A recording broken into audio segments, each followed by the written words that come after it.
Can I do a top shelf margarita, rocks and salt? Top shelf. And then also some of that cheese dip. The cheese dip with chips and salsa.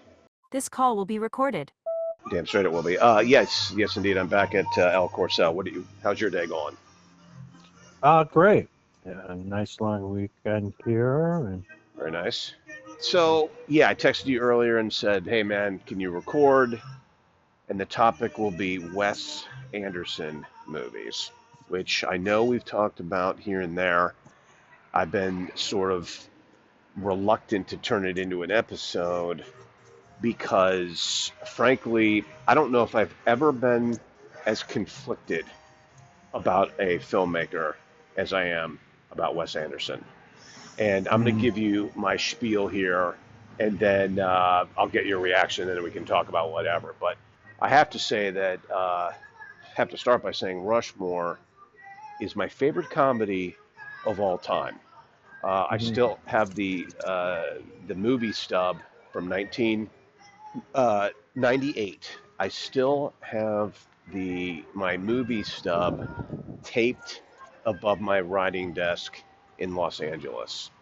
That's the kind of level of worship I give that movie. I thought it was perfect. At the end, a tear left my eye because I felt, I'm not kidding, because I felt like I had just seen the perfect movie. It was the perfect, there was so much humanity in that movie. It was absolutely hilarious, delightful. But when I say the humanity, I really, really connected with the characters. And I always use this as an example in that movie. There's so many things going on. There's so many great characters that are so well developed. But just one of the small threads through that movie is that Max lies about what his father, the barber, does, Bert. And he lies, he's caught lying about it all the time. He's a neurosurgeon. And also he's ashamed of his father on some level. He says to him, he goes, at one point after he quit school, his father says, hey, Max, have you thought about going back to school? You always talked about being, a senator. And he goes, a senator? Let's face it, Dad, I'm a barber's son. And Bert looks hurt and says, I'll see you at home. It's the meanest Bert ever gets in it. He's like, I'll see you at home. Like he's, that hurt. At one point, Bert is trying to give Max money after one of his earlier plays. And Max is like, no, I got it, Dad, because at that point, Mr. Bloom is giving him money. But Max is hiding his dad backstage from his friends. But at the end of the movie, in Max's final amazing play, Heaven and Hell, he gets tickets for Bert in the front of the house. And after the play, he proudly introduces his father to Mr. Bloom and Miss Cross. And he says, this is my father, Bert. He's a barber. And a tear is welling in my eye because it is such a beautiful moment. And again, it's just one of the thread lines through this amazing, emotional film with such great, great, emotive characters. So that's why I've been so incredibly disappointed in many of his movies since then. Not all, but most. There are some exceptions where I liked The Fantastic Mr. Fax. I did like Isle of Dogs. I did like Royal Tenenbaums a little bit. There was still some humanity. He was still dealing with, in my opinion, human emotions. But when we start getting in Darjeeling Limited, I kind of liked. When we got into the Grand Budapest Hotel, Life Aquatic with Steve Zissou. I mean, compare the Burt moment where I'm tearing up. This is my father. He's a barber. I'm literally tearing up.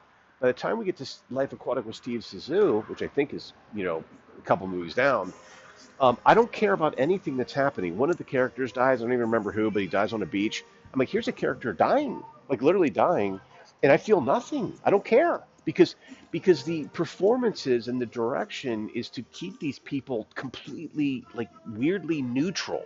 Like their delivery of dialogue is neutral, their behavior is neutral.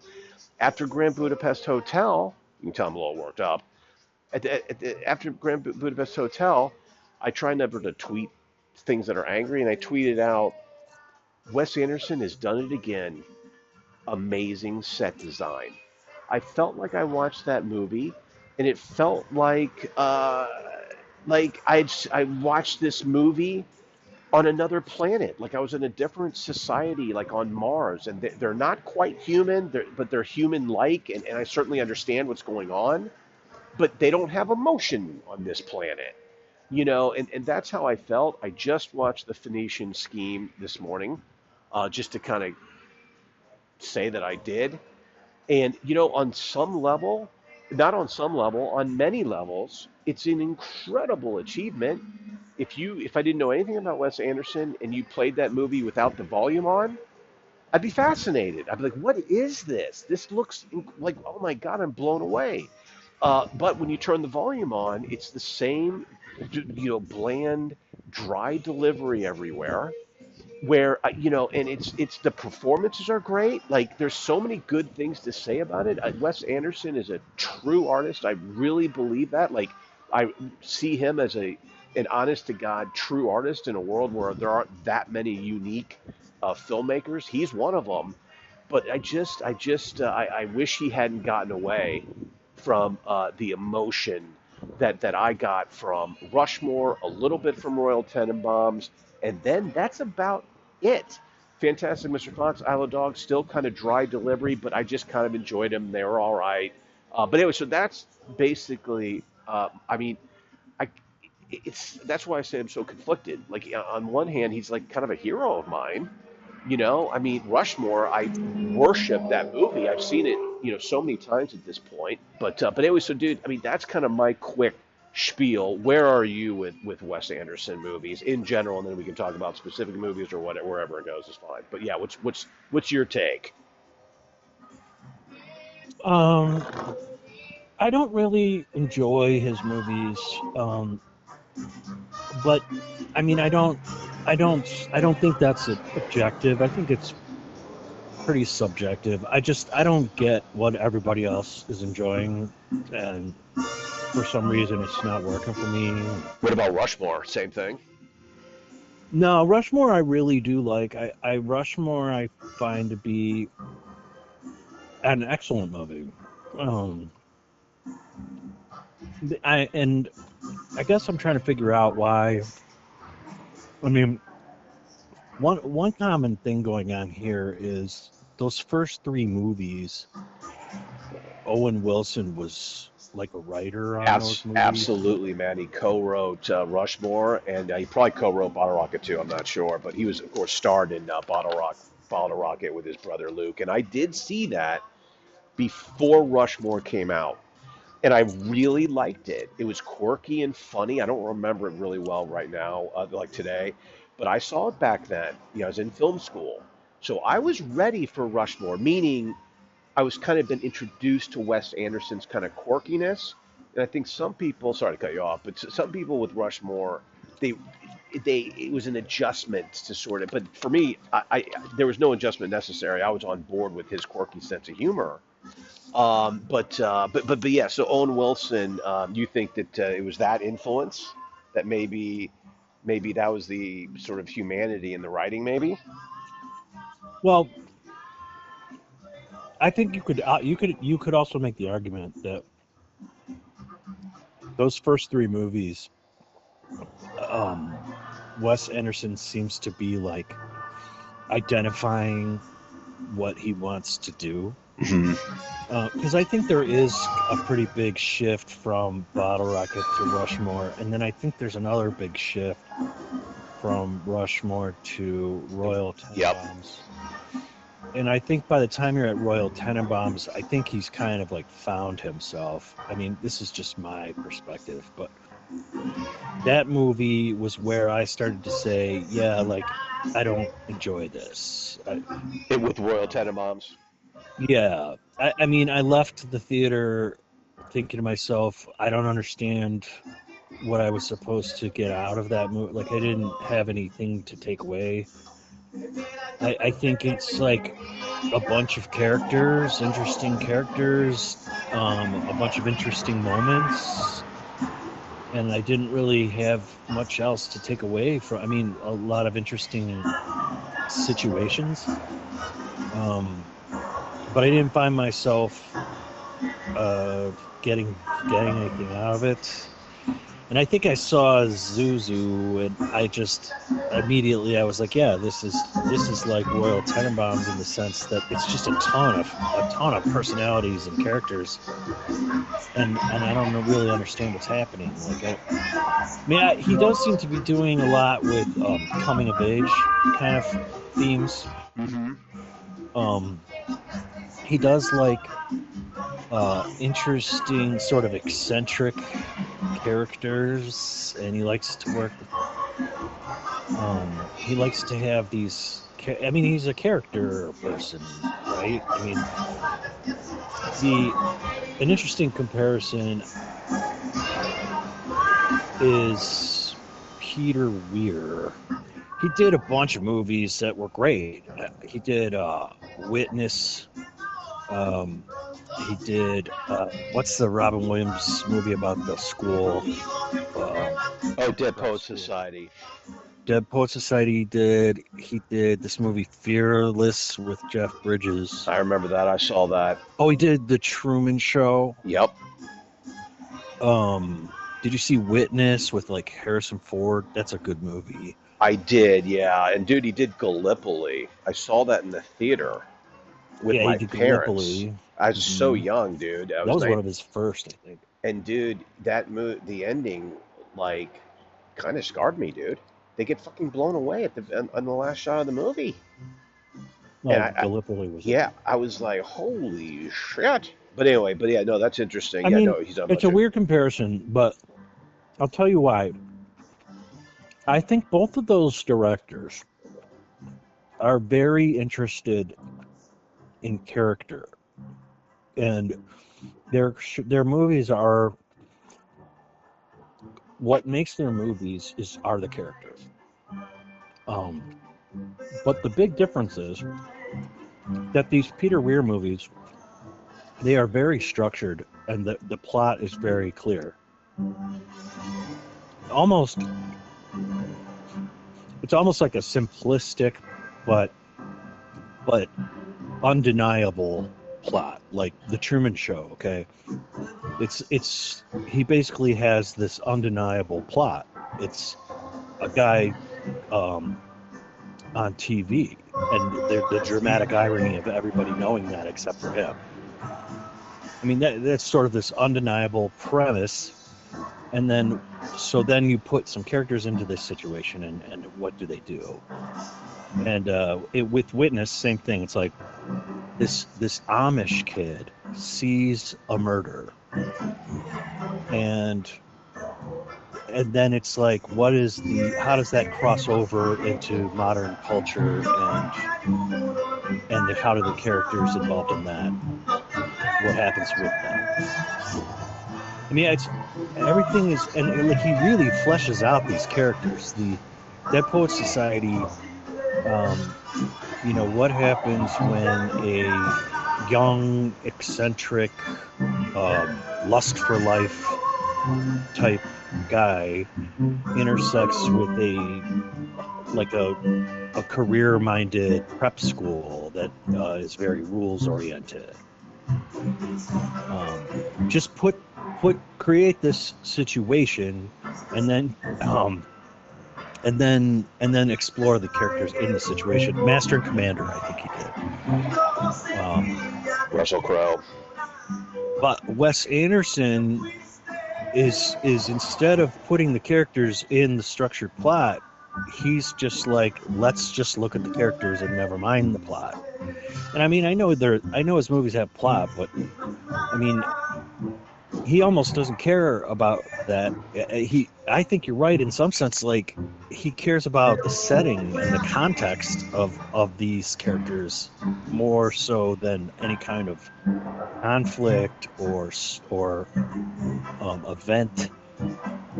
or like situation. I mean, what is the situation in Royal Tenenbaums? I can't even really remember what the situation is. Same with Life Aquatic. Like I couldn't really even tell you what that movie is about. And I only saw it once, and it was a long time ago. But Well, the Life Aquatic with Steve Zissou, I was kind of disappointed with the Royal Tenenbaums. In my mind, he was still holding on. Characters still had some emotion. It wasn't completely like deadpan delivery, dialogue. And I remember Life Aquatic.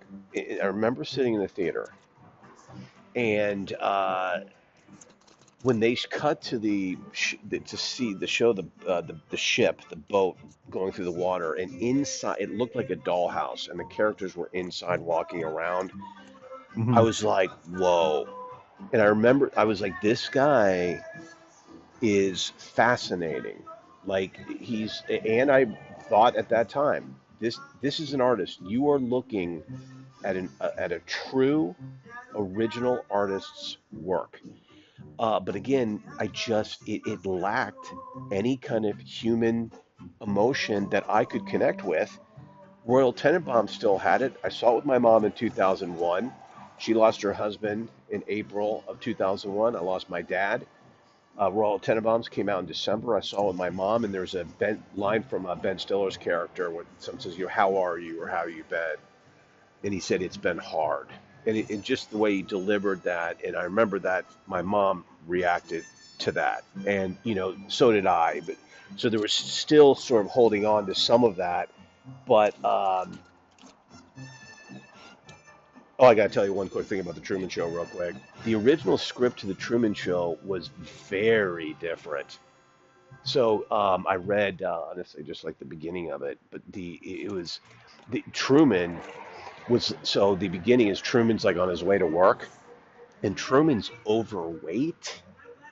He's not attractive, and he pours vodka into his coffee. And there's this shot where he gets out of the car and he's walking into his office building, and he looks in the mirror and he sucks in his gut, not happy with his reflection. That's a very different vibe than good morning, good afternoon, and good night. So they completely. So I heard that guy Andrew Nichol, if I'm pronouncing that right, was bummed. Now, mind you, he didn't want Jim Carrey to play it. Now, dude, Cry Me a River. Jim Carrey wants to do your movie, but dude, that does obviously change it. And frankly, that movie, the darker, grittier, overweight Truman, alcoholic guy, to me is way more fascinating. But anyway, but your point about characters, but dude, like, so yes, Wes Anderson, if you know, yes, he's the king of set design. I mean, like I said, if you turn the volume off, it's really just totally beautiful. Like what he's doing, the everything is just the detail to everything, the costumes, the colors, the sets, the props are incredible, down to the font that he uses on packages. Like it's so Wes Anderson world.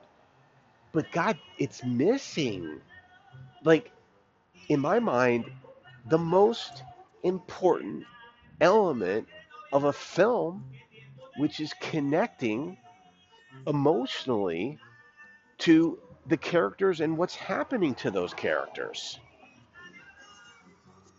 yeah, well, yeah. I mean, I don't, another interesting comparison here, which is also probably wild, is Terrence Malick. Both Terrence Malick and Wes Anderson are really not that concerned with creating something that follows any rules around public perceived notions of what they're going to get when they go to a movie theater. I mean, they're much more concerned with creating some kind of artistic output. I mean, Terrence Malick, there's not a lot of real plot in a lot of these movies either. It's really about moments, um, existential thought, relationships, life, those kinds of thoughts, big thoughts, philosophical thoughts. And I'm not quite sure what Wes Anderson. I think he's going for more something around symbolism, but or coming of age. But but they but they both dive really deep into the same idea over and over again, right? I Yes, mean, they do. you could go see like any of a number of Terrence Malick movies, and it's trying the same idea like in different contexts over and over again. I mean, The New World is trying this idea in America as it was just being discovered. Thin Red Line is trying this idea during a beach raid in World War II. Tree of Life is a small town family. I mean, same to Wes Anderson. He keeps going back to the well. And if you don't like what he's kind of up to, then you're not. Each new movie, nothing's going to Well, change about that. I mean, he's exploring something in depth as opposed to breadth. He's taking the same thing and trying it as many different ways as he can because that's what he's interested in doing. That's what he creates. It's like an artist who creates the same thing over and over again, seeking perfection. but that's what's so confusing to me about him, though, because that's why I'm so conflicted. Because if all of his movies lacked that humanity, as I'm sort of arguing that they do, or a lot of them do, most of them do, then I'd just think, oh, I don't like Wes Anderson movies. Like, he should have been a production designer. Like, I just don't like his movies. But like, I've got so much love for Rushmore, and I did like Fantastic Mr. Fox, and Isle of Dogs, and I didn't watch all of these in order. But when Moonrise Kingdom came out, John, that came out in 2012. I heard, people were liking it, and I had heard people saying people who like Rushmore, the Rushmore end of Wes Anderson movies, they're liking Moonrise Kingdom. So I actually watched Moonrise Kingdom with my mom here in Indianapolis, and I think I told her, or at least I certainly told myself, but I was like, okay, Steve, okay, you're not going to get what you want out of this movie. Okay, you're not going to get that emotional connection with the characters that you got from, Rushmore, Bottle Rocket, and to a lesser extent, Royal Tenenbaums, much lesser extent, and then it kind of went downhill from there in my mind in terms of that emotional connection. And so, but I told him, so I said, you're not going to get that. So quit whining about it and enjoy this. Like, just take in this movie, take it in. So, and it didn't work. And I didn't say anything to my mom during the because she hates when I critique movies while they're going on, which I understand. And dude, I go and I just tried my best to like it. There was a cool scene in a treehouse that I thought was really cool, and again, performances are fine. I think the performances are great. They're giving what Wes Anderson wants. So I no knock on any of the acting. But I was like, nope, sorry. I tried my absolute best and I didn't like it. But in terms of him trying things over and over, I just heard a quick clip on the way over here of him talking in an interview, and he said he kind of said something similar that his movies. There's a knock on his movies that they're all kind of the same, but he says his movies are in many ways about emptiness. And I don't. It didn't.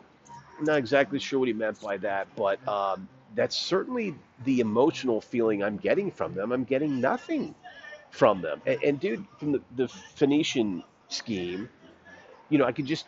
Well, first of all, everyone knows what Wes Anderson wants at this point, But I mean, at some point he had to sit people down and go, no, no, no, no, no, no, no, no, no, no, no, no, less emotion.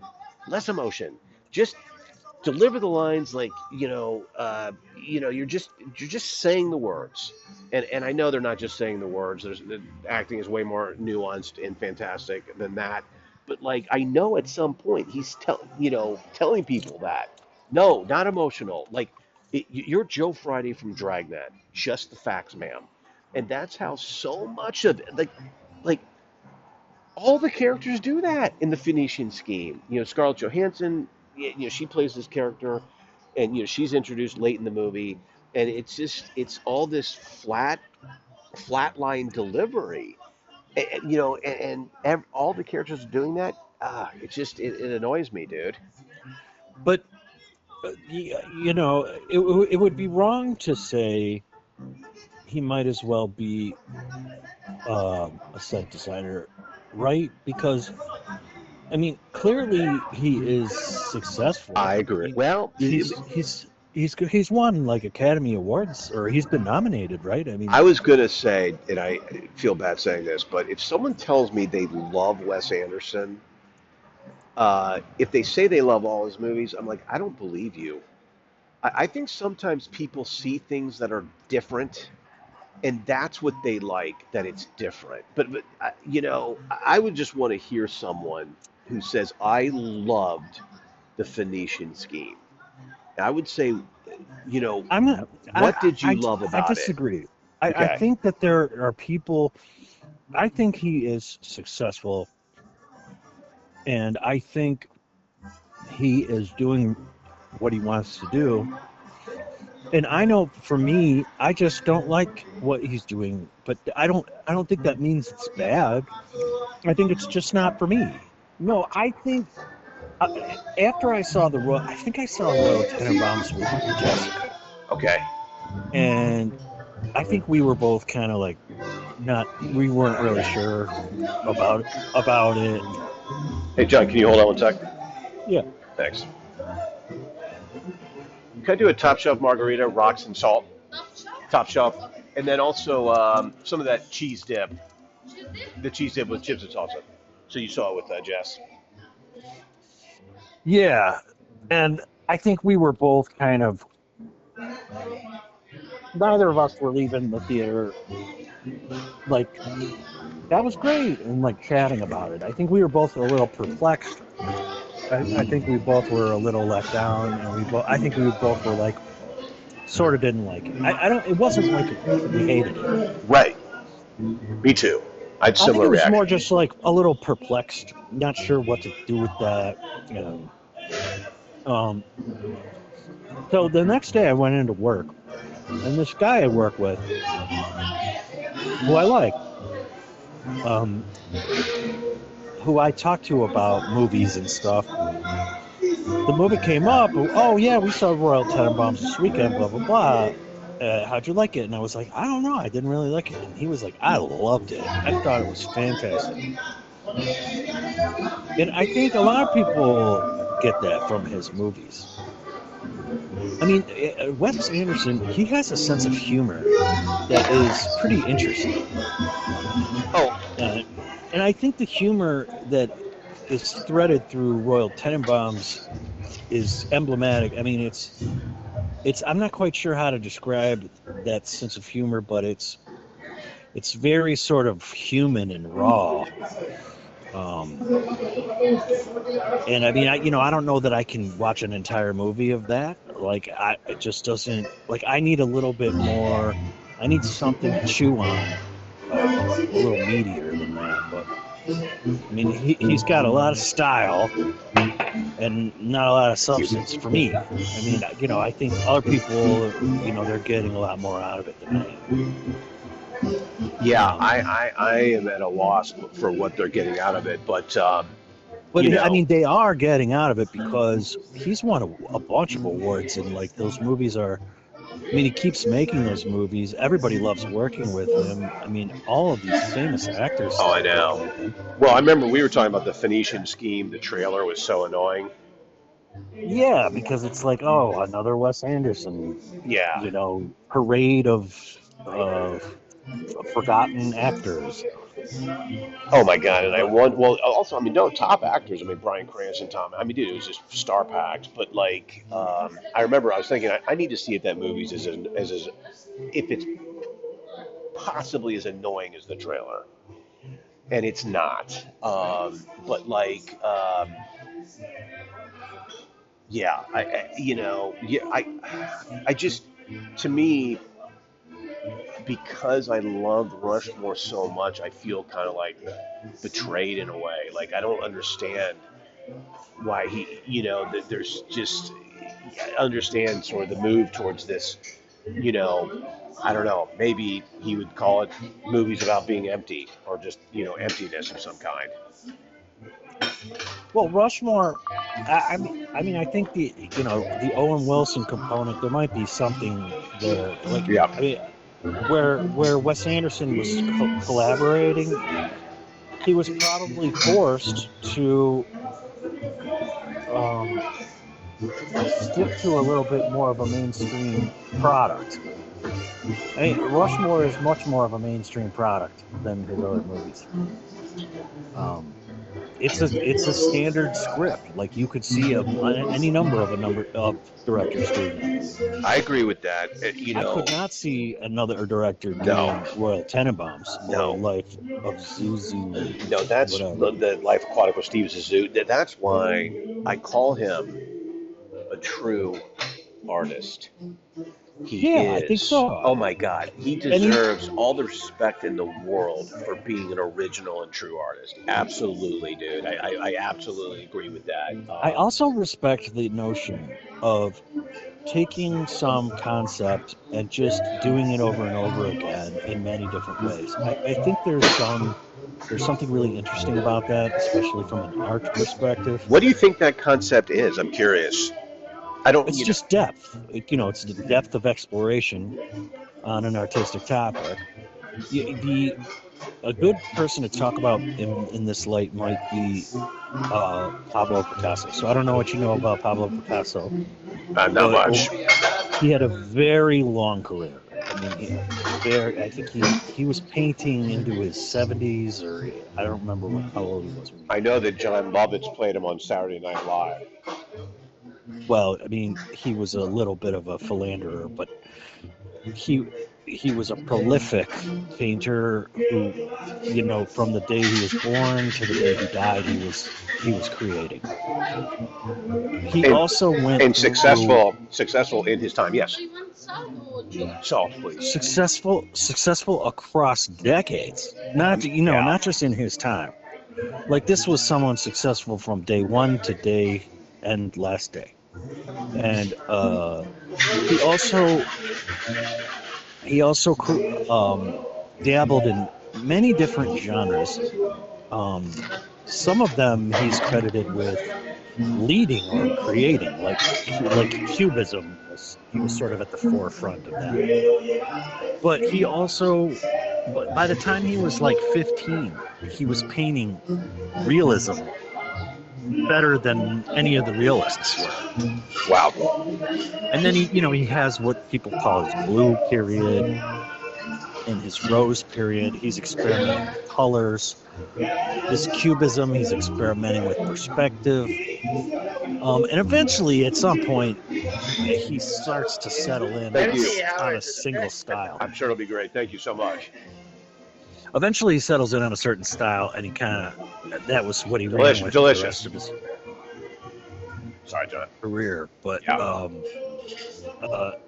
to me, that's someone exploring breadth, not depth. Whereas Wes Anderson doing the same thing over and over again, that's like a depth move. Now the thing with Picasso is he would take a single subject and paint it 30 times. So he was doing both depth and breadth. But like this is why I compare him with Terrence Malick. I mean, I think Terrence Malick keeps trying to do the same thing, and he's just exploring the shit out of that topic. Yeah. And so that, if you're not interested in the topic, I mean, you're not going to be along for that ride, really. I mean, it's going to, or it might take you a while to sort of click with you what he's trying to do. Well, but the Rushmore stands out from most of those efforts because, like I said, I think he was sort of still at that stage in his career, and he's collaborating. He's not his own man at this point. he's obligated to produce a little bit more of a mainstream product with a mainstream script. That's interesting. Yeah, It's got a story to it. it does. So Rushmore is a love triangle comedy, and to your point, that is a fairly common with uh, a coming of age twist. with a coming of age twist for sure. And by the way, just to, I'm sure I've mentioned this, but dude, my movie, the movie that I wrote and developed with Barry Murphy, Allan the dog, uh, it is modeled after Rushmore. So Rushmore is a love triangle between Max, his teacher Miss Cross, and Mr. Bloom. Now it's a love triangle. Now no one's rooting for Max to be with the teacher. That's inappropriate. He's in high school, for God's sake. And he's literally in the process of becoming a man. That was the moment at the end when Miss Cross takes his glasses off, and she sort of has a subtle gasp because she can see the man for the first time that he is becoming. And she's been part of his development. So, but no one's rooting for Max to be with the teacher. But it's still a love triangle.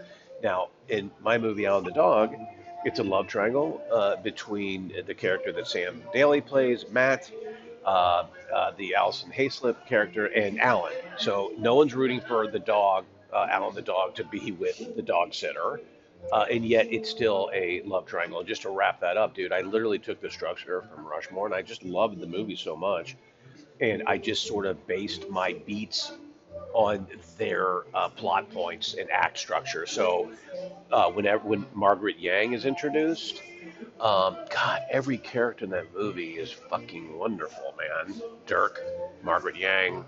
But when Margaret Yang is introduced, I introduced Princess Leia as the character that Allan the dog should be with. Princess Leia is also a dog puppet. So the audience is like, oh, well, that's who Allan should be with. And of course, they end up together at the end, like Margaret Yang and Max.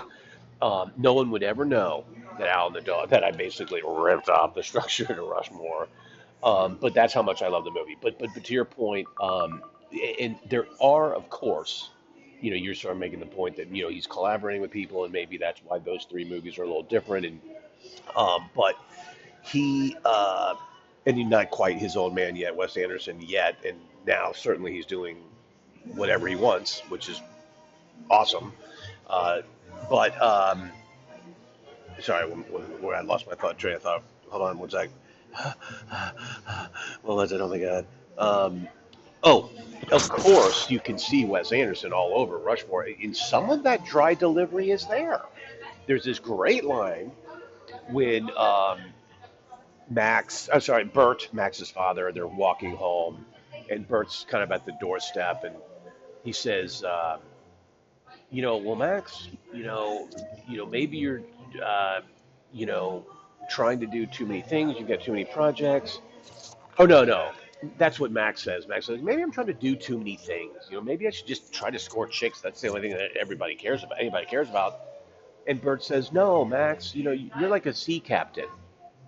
You're married to the sea. And Max goes, yes, but I've been out to sea for a long time now.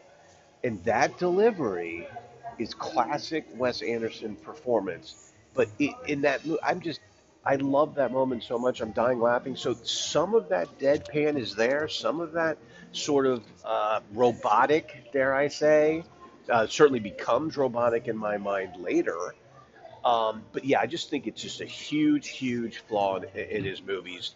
And maybe you're right. And maybe it's because, he's not collaborating with human beings anymore.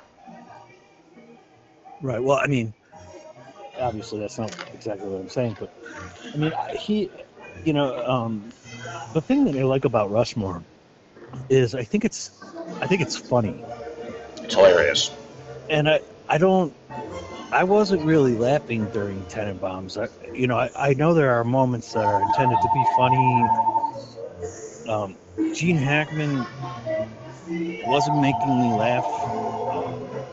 I just thought it was like overly done, and it took me a while to realize that he was going for that. I mean, he was going for that overly done, and that's when I was like, well, I don't like that. I can't sit through a movie of exploring context out the ass. I mean, I just can't. There's some scene in that movie where I don't even remember the characters involved, but there's like a tent set up inside the house, and somebody puts on side 2 of Beggar's Banquet or Let It Bleed, and it plays the whole scene. And I mean, it's just a little too precious for me. Like, this cherished moment. I'm not on board. I'm not sailing with you on this cherished moment. I'm not feeling the vibes that I know that you are feeling. I know you're creating sort of a moment here, and I'm not there. I don't feel like I'm there. I feel like I'm watching you create a moment instead. And I don't want to watch someone create a moment. I mean, if I want to either be in the moment or not. I'm not sure what that means really, but in Rushmore, it's like you're just following. You're feeling sympathetic with Max most of the time. I think you do root for him a little bit. Oh my God, yes.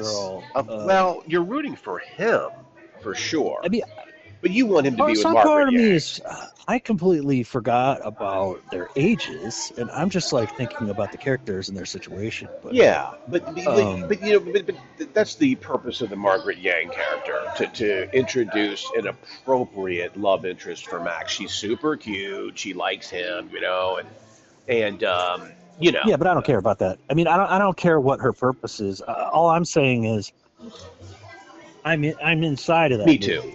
Me too. 100%. Are you kidding me? Absolutely. And so there's a scene in that movie where, I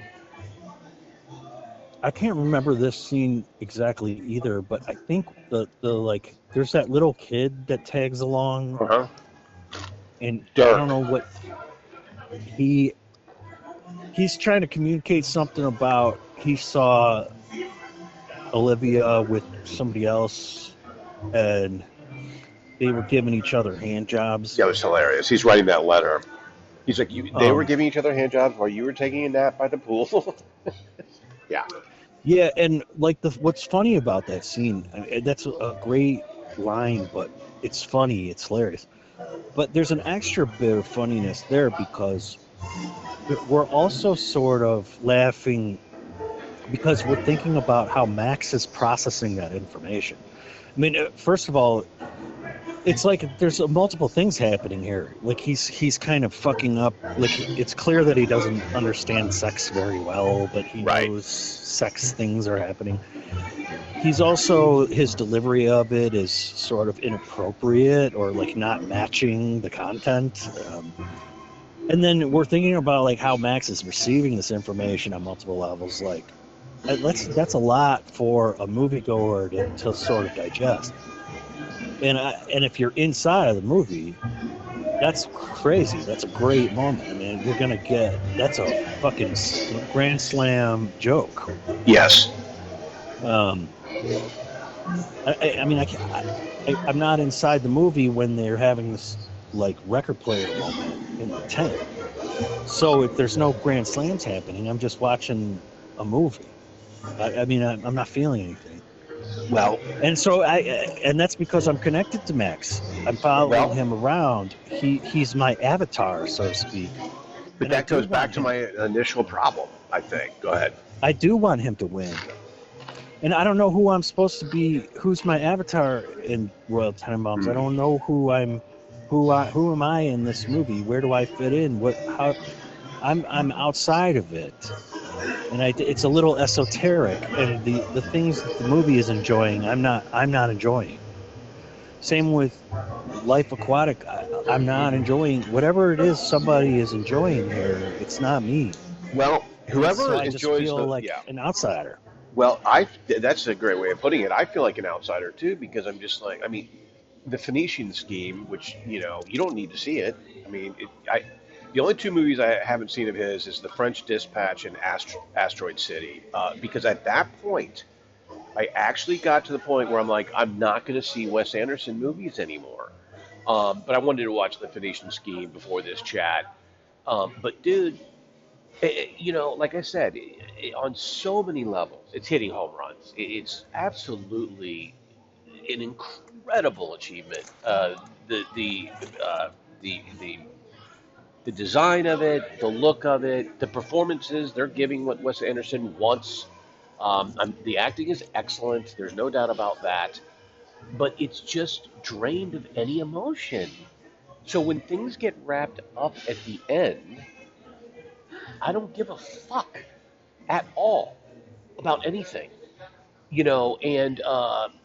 don't care about these characters. There's no connection that I have to them at all.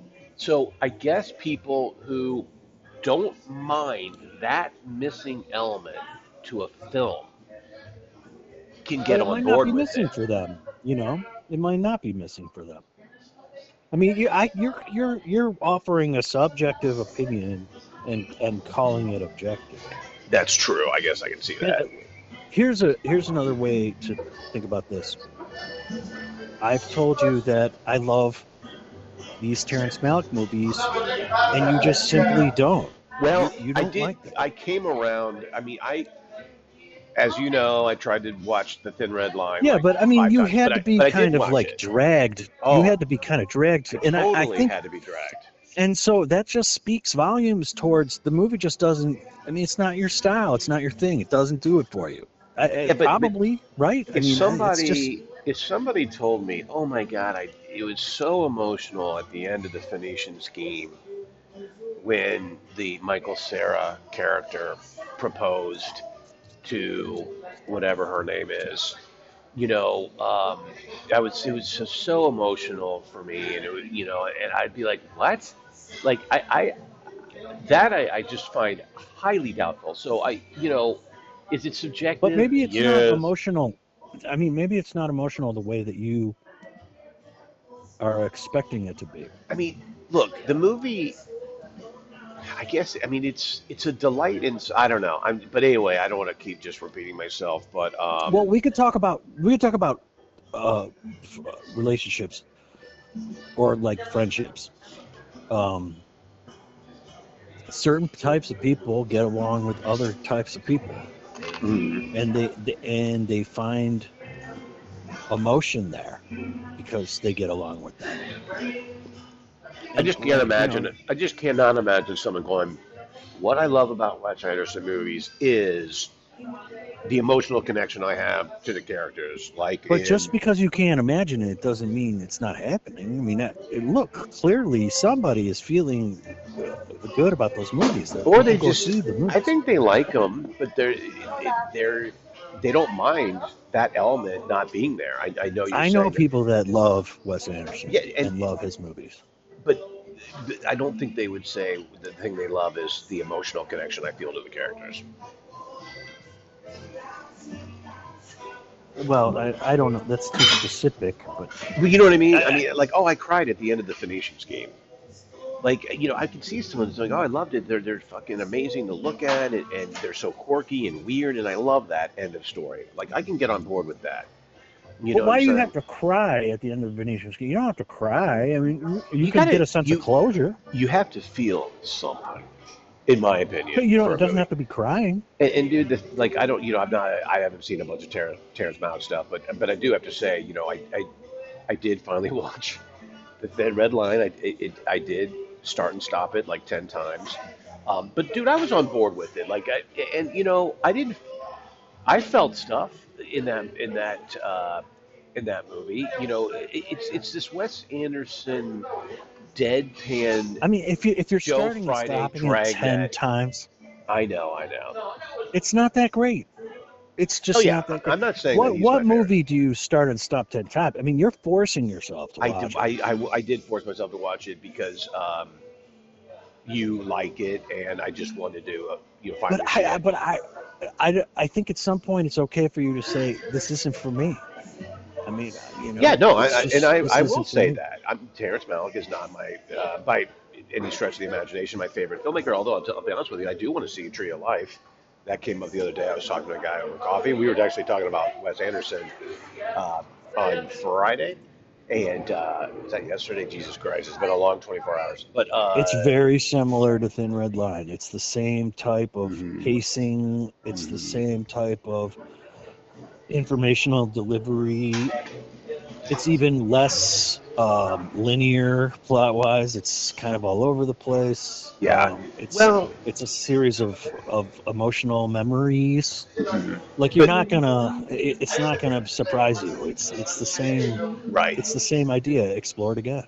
that's fine. But I doubt it. Anyway, with Thin Red Line, that did not lack for me emotional connection. It may have a sort of a philosophical and sort of surreal plot line, and it's kind of like this experience movie or whatever.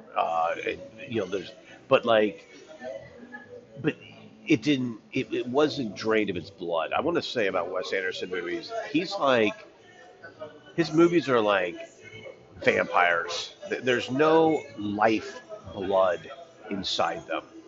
And it, for me at least, after Rushmore, they got less and less and less. But again, that's why I say I'm conflicted. There are things I like about him. I did like Fantastic Mr. Fox. There's some things I liked. I love that one scene in Moonrise Kingdom. I give him all the credit in the world for being a true artist. But yeah, but to me, that is something. It's kind of like yeah. I just think it's missing the most important element of a Do film for you me. like to read romance novels? No. Okay, but you can't make the argument that romance novels are not emotional and No, that they but don't make people well, cry at the end of them. yeah, well, right. But I think this is specific to Wes Anderson. I'm not, No, but what I'm trying to say is not everybody relates to everything. I mean, I understand that, John. But I think we're talking about two different things here because, yeah, it's I not don't that think we are I'm not talking talking. about two different I'm not things. talking about. I'm not talking about things I don't like. There's a lot of things I don't like, and I get that, and I understand people like things that I don't like. Uh, but the Wes Anderson specific issue of no emotional connection. Like, look. If someone said I absolutely love Wes Anderson, every single one of his movies blows my mind away. I like the Phoenician Scheme the most. I would accept that because that it is he's such a unique artist. I know he's speaking to somebody, but what I really can't believe, and I know you're saying this is subjective, but I think it's less subjective than you're saying. I just cannot see someone saying what I love about the Phoenician Scheme and the Grand Budapest Hotel. That's I know you. We'll just stick with that. I love the emotional connection I feel to the characters. No, no, But it's who's saying that it's though? Are you just absent. making up that anybody's saying that? No, I I'm mean, just saying. You were saying it's completely subjective, and it is subjective. But that I think I just can't see someone saying that. no. So in other What words, I I'm just think trying to say that what I do think that it's not that I'm not feeling it; it's not there. I think it's there more than you're thinking it is. Okay. But it's also may not be the primary aspect of the movie or its objectives. I mean, not every movie is trying to make somebody cry at the end or whatever, or make emotional connections. I mean, obviously they're all trying to do different kinds of things. But I'm pretty sure that some people relate to those characters and do feel some level of emotional connection. I mean, I don't know that that's the main thing that they're supposed to be doing. It's just one of the aspects of those movies. I I mean, guess, if nobody related to those characters, no one would watch the movies. They well, would be yeah, unrelatable. it's just to go from you know this is my father, he's a barber. And I'm literally like, tears are leaving my eyes. That to the Grand Budapest Hotel, like Max goes through a development. he does. It's such He a, go, yeah. the character is developed, Mhm. and I think that doesn't really happen in some of these other movies. There isn't as much development. It's more Right. about these are interesting people, and this is an interesting situation, I wish. and this is an interesting setting. Well, right. But yeah. All right. So Max introducing his dad is a development where we've been frustrated with him the whole movie about his expectation of the world not matching reality. And I think that movie opens with him dreaming about solving yes. some math problem or something. Yes. Yes. And by the way, real quick, that was filmed at Wes Anderson's actual high school. He actually went back to his high school and shot there. But anyway, but yes, it opens with that, which is, oh God, so brilliant, because that's what Max wants to be. And that's what we think he is. He's such a stiff. He's wearing a tie. I know that's the uniform, but he's got the full uniform on. He's got the jacket. He's got the tie. He's dreaming about being a great student. And then I think it's the Brian Cox character, the principal. After he wakes up from that dream and he's in the chapel, whatever, and Mr. Bloom is giving the speech, and he goes up to Mr. Bloom and says, "Hey, I really liked your speech, blah, blah, blah, blah." And Brian Cox, the principal, is there, and Max walks away, and Mr. Bloom goes, "Hey, that's a pretty sharp kid there." And he says, and the principal responds, "He's one of the worst students we've got," which is just absolutely brilliant because, we don't think that. At that moment, we think he is great. Like he's got his little walkie-talkie. He's helping people get in their cars. And then the intro sequence starts, and they show all the clubs that he's in, and that's part of his problem. Like his passions are, spread thin. But yeah, no, we are. He doesn't know what he wants. Right. He wants to be great, but he doesn't know at what. Well, he loves Rushmore. So at one point he says, "Oh, I know what it was." Mr. Bloom says to him about Miss Cross, "She's my Rushmore, Max." And he says, "She was mine too." But his first love is that school, and that's why it's so devastating when he gets kicked out. And then doesn't he go to, like, I don't know, Grover or whatever it's called? And we see him in this public school, and he stands up and goes, "Hey everyone, I just want you to know that I'm new here," and blah blah blah. And you're like, "Oh my God, they're going to eat this kid alive." But we're devastated. He gets kicked out of Rushmore because he loves Rushmore so much. We're devastated. We feel devastated because we care about him on a human, compassionate level. And I think the performance and the tone of Wes Anderson movies over time have gotten to be, I keep saying this, but the Dragnet Joe Friday delivery, and it's just been drained of that. And if someone loves if someone loves the Grand Budapest Hotel, they don't love it for that emotional connection. They love it for other reasons, and I can respect that. But I don't believe anyone who says I am emotionally connected to the characters in the Grand Budapest Hotel or the Phoenician Scheme. I just and maybe that's why I like to some degree. No, I'll just say I like Isle of Dogs and Fantastic Mr. Fox because they're animated or stop motion or whatever.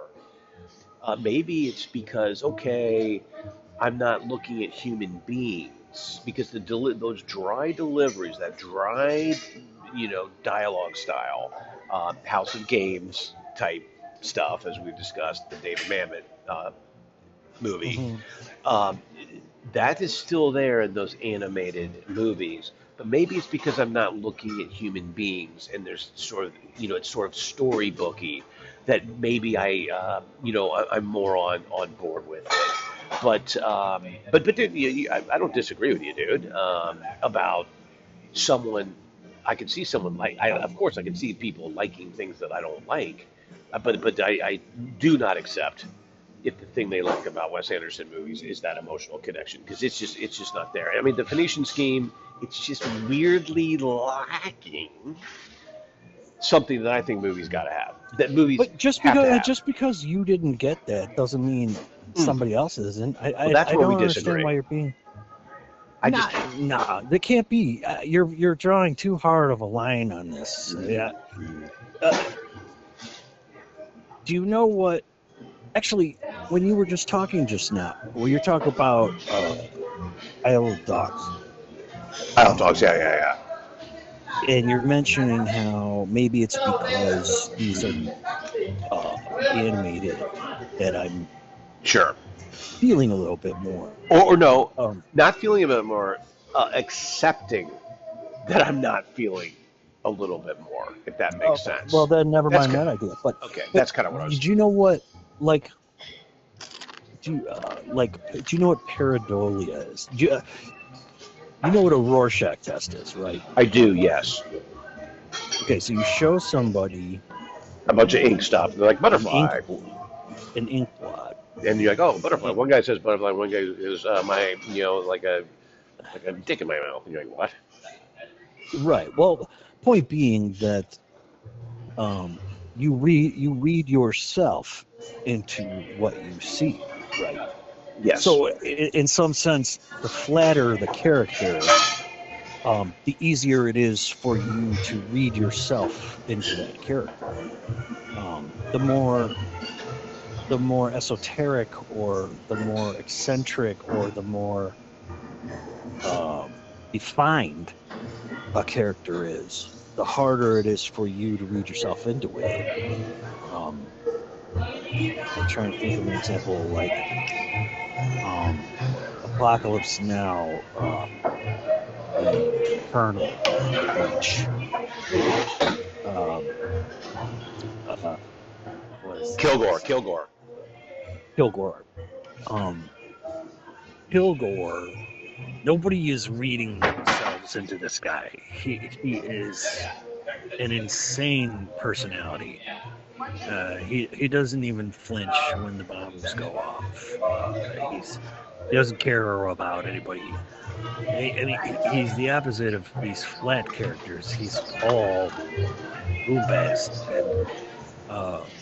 Or the photographer at the end is, just a really wild character.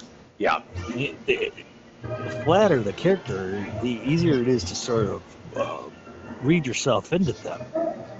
And so there's a possibility that there are people seeing these movies and they're seeing themselves in these characters, and they are getting an emotional response because they're relating it back to things in their lives that they're connecting to.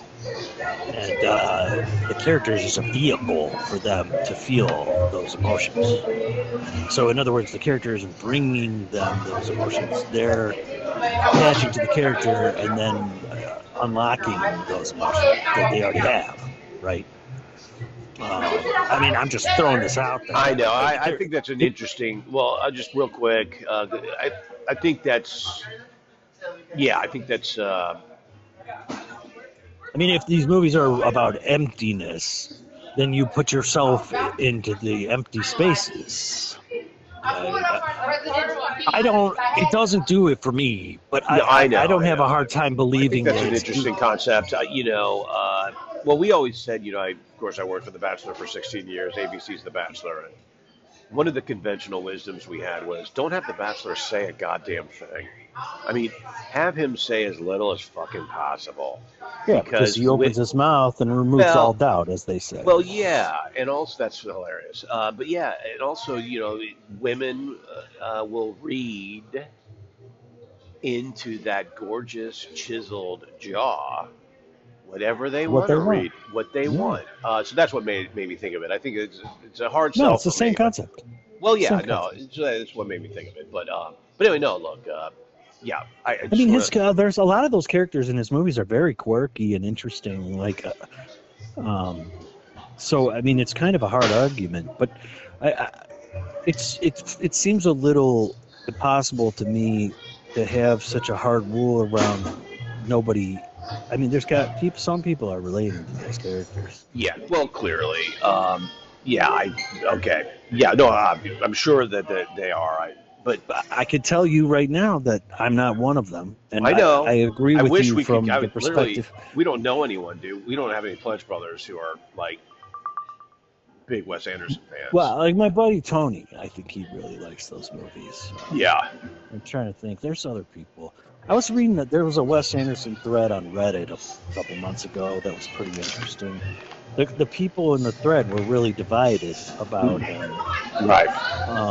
And most of his defenders were sort of, you could tell that they were tired of the complaints. Right. Their attitude wasn't starry-eyed and naive. It was weathered and jaded and sort of defensive. Right. And then the detractors were sort of had an air of desperation about them, where it's, why won't anybody listen to me? This is such a stupid movie. I liked this the first time when it was 100 other movies, all those kind of jokes. And then you had like a few halfway people with the what was one of the ones before Phoenician? Asteroid City, the French Dispatch. That one, Asteroid City seemed to be the one that everyone in there was like, Asteroid City was absolutely terrible. Like there was kind of a consensus around that one. Interesting. Yeah. I haven't seen any since Royal Tenenbaums. I think I saw Life with Suzu or whatever, but you haven't seen any since then? No, I've seen 4 of his movies. Oh, really? I saw Rushmore. I saw Bottle Rocket. Damn, dude, I saw Royal bailed. Tenenbaums. You were done. I told you, when I saw Royal Tenenbaums about halfway through, during the movie, I realized this is not for you. Yeah, well, dude, for me, because I loved Rushmore so much. I mean, dude, like I said, movie stub still taped on my wall above my writing desk. Because of that, I mean, really, that I've given this guy chance after chance after chance. And, there's some teasing in there. I'll do another one. Thank you. But anyway, it's not like he made 5 movies. I mean, he's made, what, 12 1, 2, 3, 4, 5, 6, 7, 8, 9, 10, 11, 12. And then he did something on Netflix recently. My friend Sarah told me about it, and I did watch it. It was like a short film, and I kind of enjoyed it, but I kind of, hey, look. Hey, 12 movies is a lot of movies. No, absolutely. And by the way, I think after you've made 5 or something, you're already in some kind of elite group of movie makers. John, hold on one sec. What's that? Patty, it's over here.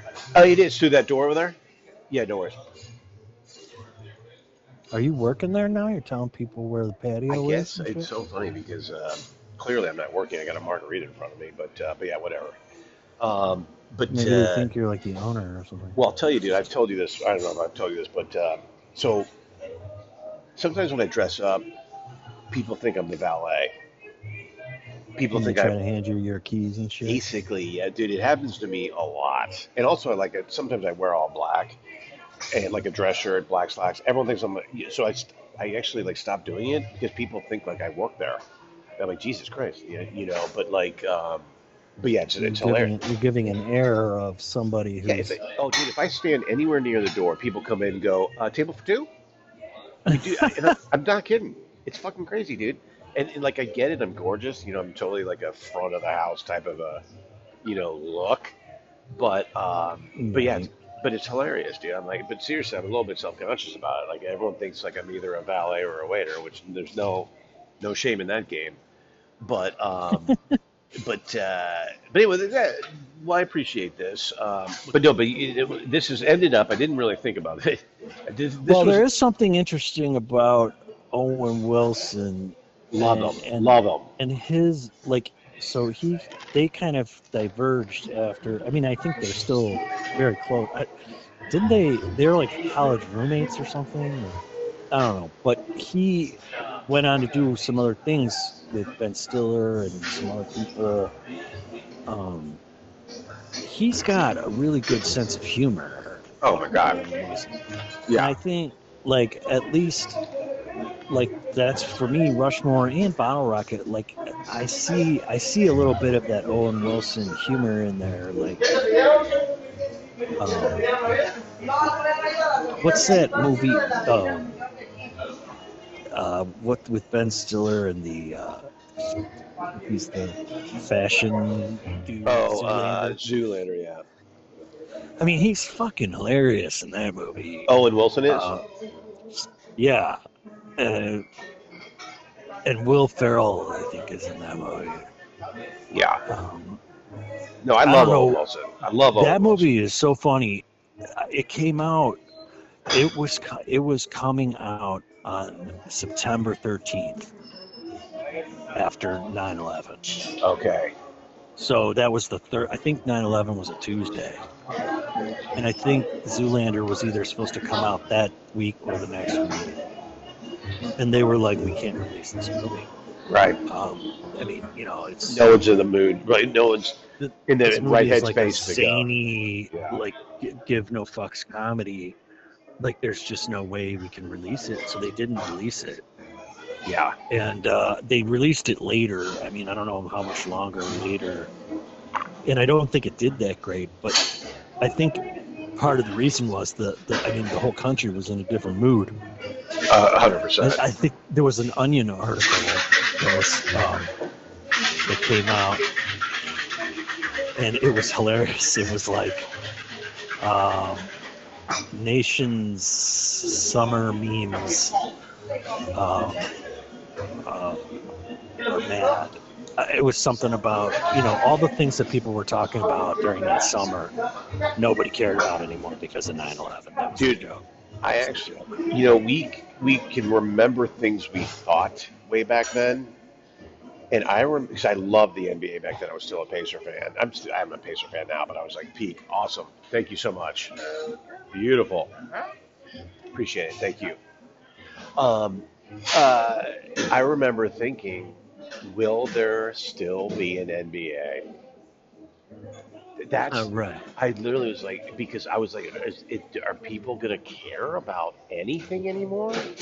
We're at fucking war now. Then you think about World War II. You're a much better student of history than I am. But like, Jesus Christ, London, World War II. I mean, Jesus Christ. Yeah. I mean, the whole city's just getting fucking blitzkrieged. I mean, like, what the fuck? Like, and that's the other thing. That's part of the problem with America today. Is Wes Anderson movies not having enough emotion. Right. And B, agree. We've been lulled into thinking everything's okay. It's not okay. You actually, democracy is at stake. Democracy can go down. Fascism can return. War, famine can return. We're on the brink of an AI absolute. I mean, I feel terrible for young people, dude. There's no more jobs. Maybe it'll be a beautiful future and there's no work and we get a check from the government, whatever. But dude, you know, things can go horribly, horribly, horribly wrong.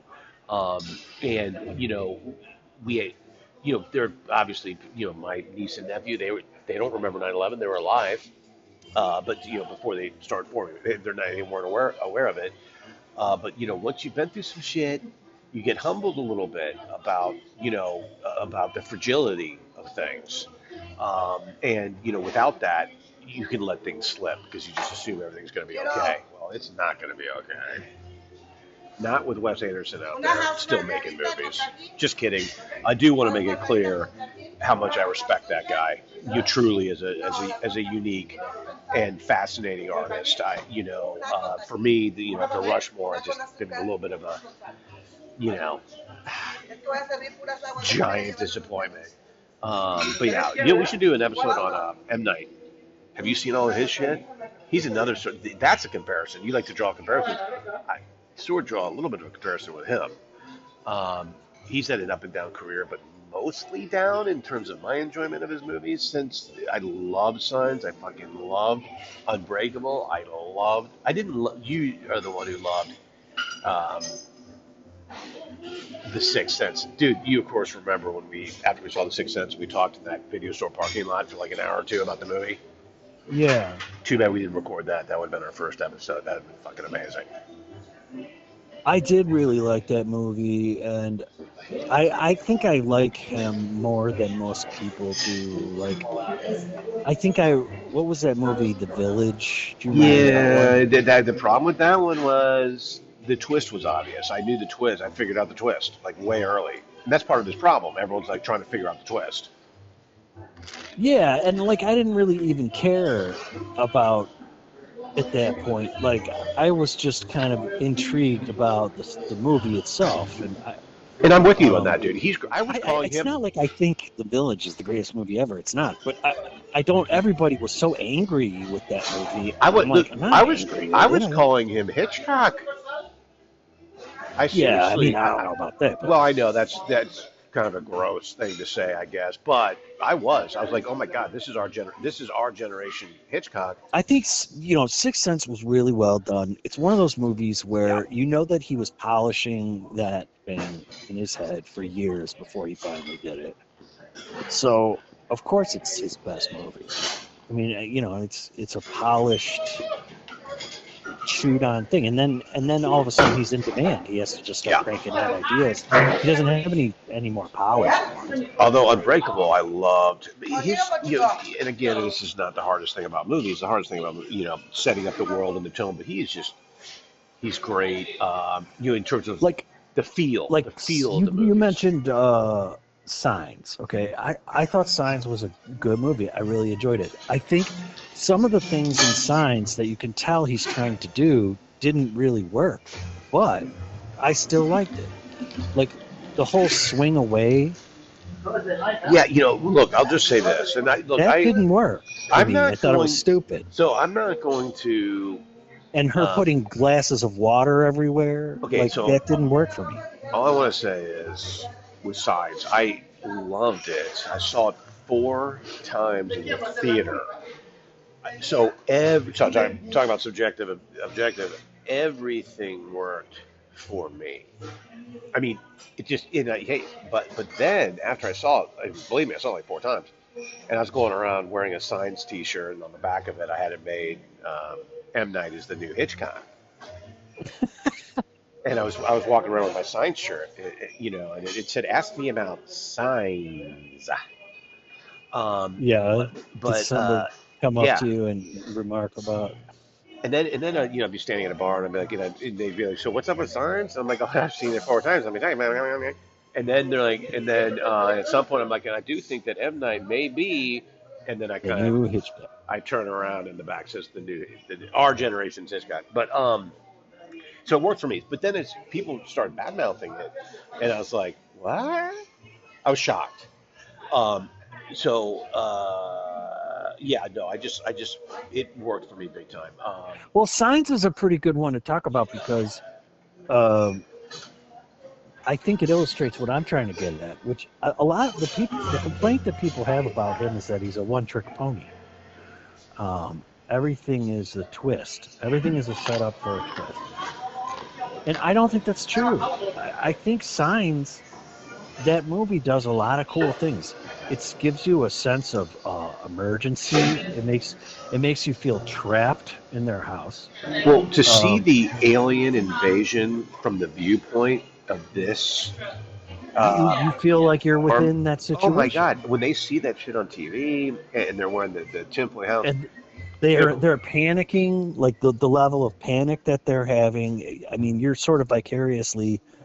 You feel like you're participating. Oh my God! It's amazing. You're in that house. And by the way, real quick, because we've talked about. And that's the same thing with Sixth Sense. I mean, you feel you're inside of Bruce Willis, and when you find out he's dead, that's devastating because that means you're dead.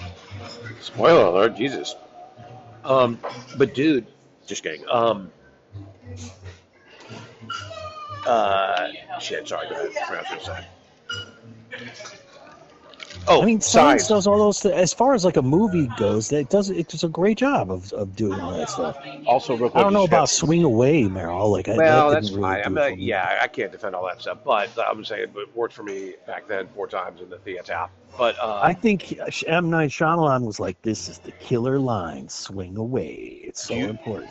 Right. Do you remember the story of Signs? You know, we've talked about story versus plot. Do you remember the story? I've used it as an example, so of course I do.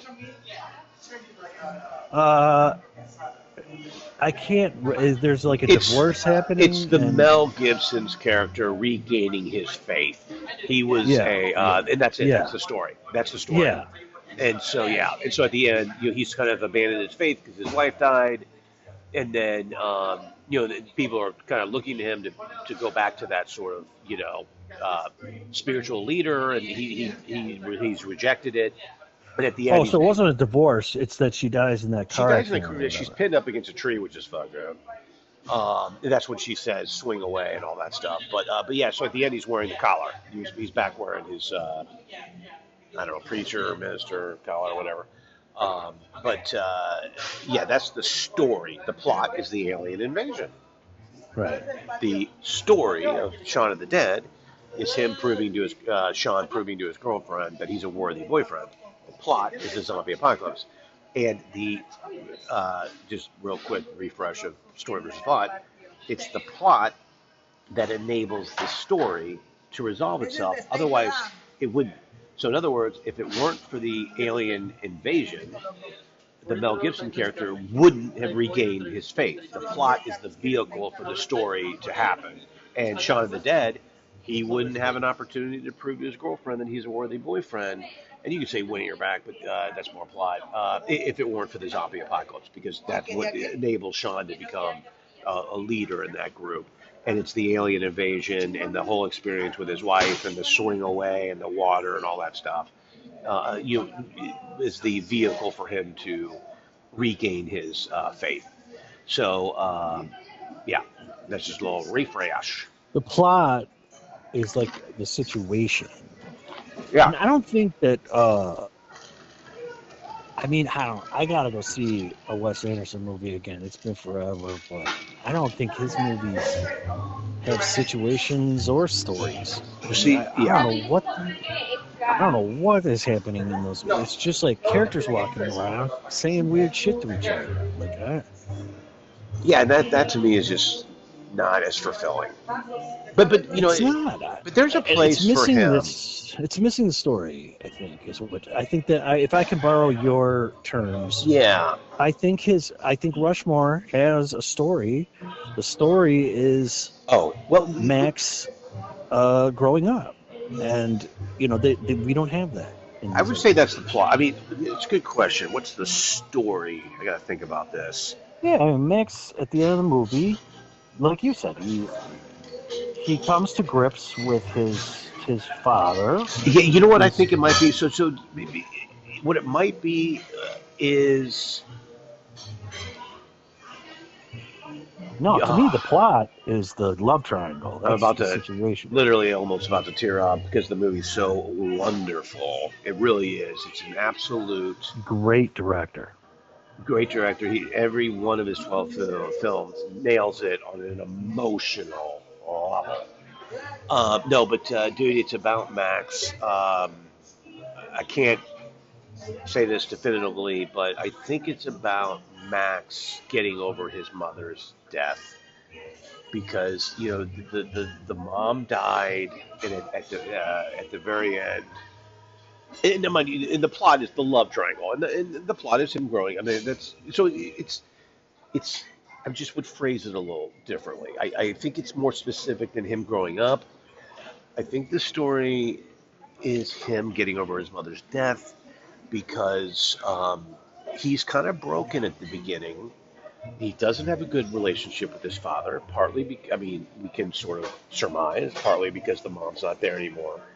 But at the end, he says, I want to dedicate tonight's performance to the memory of Louise Fisher, or whatever her first name is. Ella, maybe Fisher, but, and you and the father perks up when he hears that. I can't say that for certain, but that I'm kind of thinking that might be it because that's kind of a story thing. You know what I mean? It's whatever you want it to be, but it is that. I mean, growing up is the same thing. This is development. It's character development. Absolutely. He undergoes a change Oh, during the course of the movie. huge change. And you can relate that back to his mother. You can relate it to a couple different things. I mean, he's learning about himself, and he's learning about the world around him and reality versus fantasy. But maybe you're right. I mean, maybe the centerpiece is his mother, but that's not the point. None of that growing up or his getting over his mom. Those emotional developments. To me, that's not the situation. The situation is Absolutely. the love triangle. Yeah. The situation is the love triangle getting expelled. That's all plot. As I've discussed. You ask other people. I don't even know. I couldn't tell you what the situation is in Royal Tenenbaums. Yeah. I don't know. It's a bunch of people in a building. I don't even remember. It didn't leave a mark on me. Yeah. Well, just to wrap that up, although if you ask 100 people what the movie was about when they leave the theater, 100 of them, unless they're a story nerd, will tell you about the plot. So Gravity, 100 you ask people, hey, what was that? Tell me what that movie is about. 100 out of 100 are going to say, oh, there's an accident in space, and it's about, I think her name is Stone. Has to get down, is trying to get back down to Earth, and she eventually does, and that's the happy ending, quote unquote. But the story is about her getting over her daughter's death. That is absolutely, there's no doubt about that. That's not subjective. That's very clear. That's the story. And to get back home, and she wouldn't have had an opportunity to get over her daughter's death if it weren't for the plot, i.e., the space accident, because that makes her face that. Does she want to live? Does she want to live or die? She really wants to die. She's just kind of going through the motions. She's like a zombie. But because of the space accident, she has to absolutely ask herself the question, do I want to live or die? And she answers, I want to live. And in that, and dude, they've done that in horror movies too. You've got like a semi-suicidal character, and then Jason Voorhees comes into play, and she has to fight for her life, and through that fighting for her life, she comes to the conclusion that she does indeed want to live. So, and who knows, maybe, Jason Voorhees was the vehicle for her to reach that realization. But yeah, Rushmore, man, I know I've written stuff about this. My guess is that it's the getting over the mother's death. Maybe not, but something close. But if it's not, it's in the same genre what you were saying, growing up, something. Well, yeah, I mean, you're being specific, I'm being general. Right. But I think they can be the same thing. I mean, oh, yeah. Getting over your mother's death at that age, that's going to be part of growing up. That's a growing up thing, yeah. I say growing up because there's other things happening in this movie that are not necessarily related to his mom. I mean, there's some realization that he is not a one-of-a-kind math wizard, and he is not going to get Olivia. These kind of things. Absolutely. Oh, God. Anyway, but dude, so what this ended up being, which I did not... So, dude, what do you think of Rushmore by Wes Anderson? What I did not expect this to be was essentially a therapy session for me, getting over my angst over Wes Anderson, on some level feeling like he's betrayed me, because I loved Rushmore so much, and there's so many things to respect about him as an artist, as a true original artist, and even the Phoenician Scheme. Yeah. So, but I kind of in a weird way feel betrayed. I feel like someone I still admire on different levels, but someone who has made my favorite comedy of all time. And by the way, real quick, we gotta say, Jason Schwartzman was incredible in that role. I've loved him as an actor ever since then. I can't say I've seen everything he's done, but I've finally watched all the Fargo series, and I loved his season. Loved the character that he played. This sort of ambitious runt of the litter mafioso son. And I'm now watching him in Mozart in the Jungle. But yeah, I love him. I believe he's Tally Shire's son. Hmm. Is that correct? I think so. Yeah. I think he's Tally Shire's son. So he's a Coppola, Yep. which is fascinating. But he's earned it. I love him. I mean, he was 17 when he got cast as Max. By the time they filmed, maybe he was 18. I'm not sure, but he was. I mean, dude, that performance just mind blowing. I'd be curious what he's done before that. He must have done something. If that's his debut, holy shit. So yeah, mostly we're in agreement. So why are my feelings hurt so bad? Just kidding. Well, I disagreed with you on your hard line that you're drawing there, but Yeah. I mean, you know, No, it's all good. Hey, it's called Hollywood if, versus what, Cleveland. if there wasn't a disagreement, then there wouldn't be any interesting things to talk about. Yeah, there wouldn't be any verses. It'd just be Hollywood and Cleveland movie reviews. Hollywood loses to Cleveland again. Movie reviews. Yeah, we'll consider that a title change. So,